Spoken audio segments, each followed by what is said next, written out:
Hello guys, samahan niyo na naman ako ngayon magluto ng chicken bokari. Meron tayong hinanda dito na manok. Ayan, meron tayong chicken dito. Meron din tayong pinakuloang tubig na may asin. Ilagay lang ang chicken sa mainit na tubig. Ayan, para maalis yung langsa niya. 8 minutes is over. Yan, alisin na natin siya sa mainit na tubig. Purpose natin dito para maalis lang yung langsa niya. Kunin na natin siya. Sunod natin gawin, hugasan na natin siya ulit. At ito naman yung mga sangkap na kailangan natin i-prepare. First, tomato. Cut mo lang siya into slanting. Onion, same lang ang cut. Garlic. Meron tayong cinnamon stick. Chicken cube. Cardamom. And bay leaves. Meron din tayong shredded carrots. Tomato paste. At meron din tayong spices na kaprepare na. Black pepper, paprika, curcum, cumin powder, and salt. Kunting salt lang kasi meron na tayong chicken cube. And of course, di mawawala ang ating olive oil. Ito yung gagamitin natin pag-sauté para healthy. Painitin natin itong pot. Lagyan natin ng olive oil. Hintayin natin siya na uminit.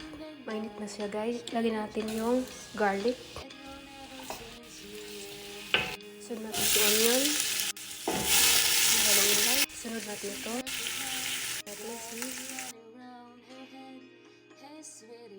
Sunod natin ang tomato sauce. Sunod natin ang ating carrots. Halo-halo lang natin. Ilalagyan natin ang ating spices. Halo-halo lang. Mag-separate lang tayo kakaunti para may isang toppings niya. Kaya sipan natin dyan para mamaya. Sunod natin gawin, lagay tayo ng tomato paste. Halo-halo lang. Yan, okay na. Lagay na natin itong chicken. Yan.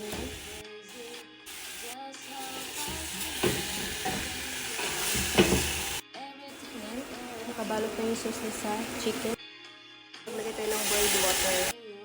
Lutuin lang natin yung chicken mo na 20 to 25 minutes ang tagal niya para maluto. Hintayin na lang natin maluto yung manok.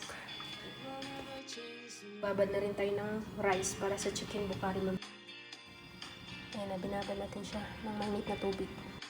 Kain lang natin siya. Ayan, nasala natin yung rice. Then set aside para mamaya natin ang ating chicken. Ayan na. Sunod natin gawin, alisin natin yung manok dyan sa kumukulong sabaw. Kunin na natin siya. Lipat natin. Ilang natin siya. Pagkaraw natin siya sa oven.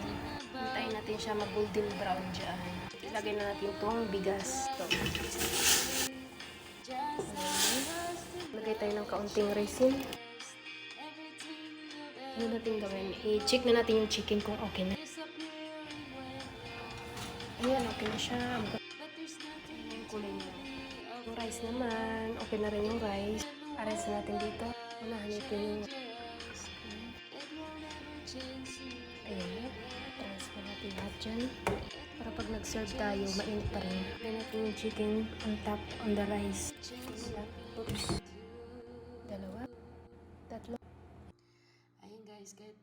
Lagay natin itong nasiparit natin kanina as a toppings. Night changes by One Direction. Thank you for watching guys. Ayun, naka-toppings na siya. Ganda niya tingnan. Maglagay tayo ng parsley on top para maganda siya tingnan pag nag-serve. Ito na ang ating chicken bokari. Ayan, so nice and yummy. Finally, finish na. Thank you for watching. Bye-bye.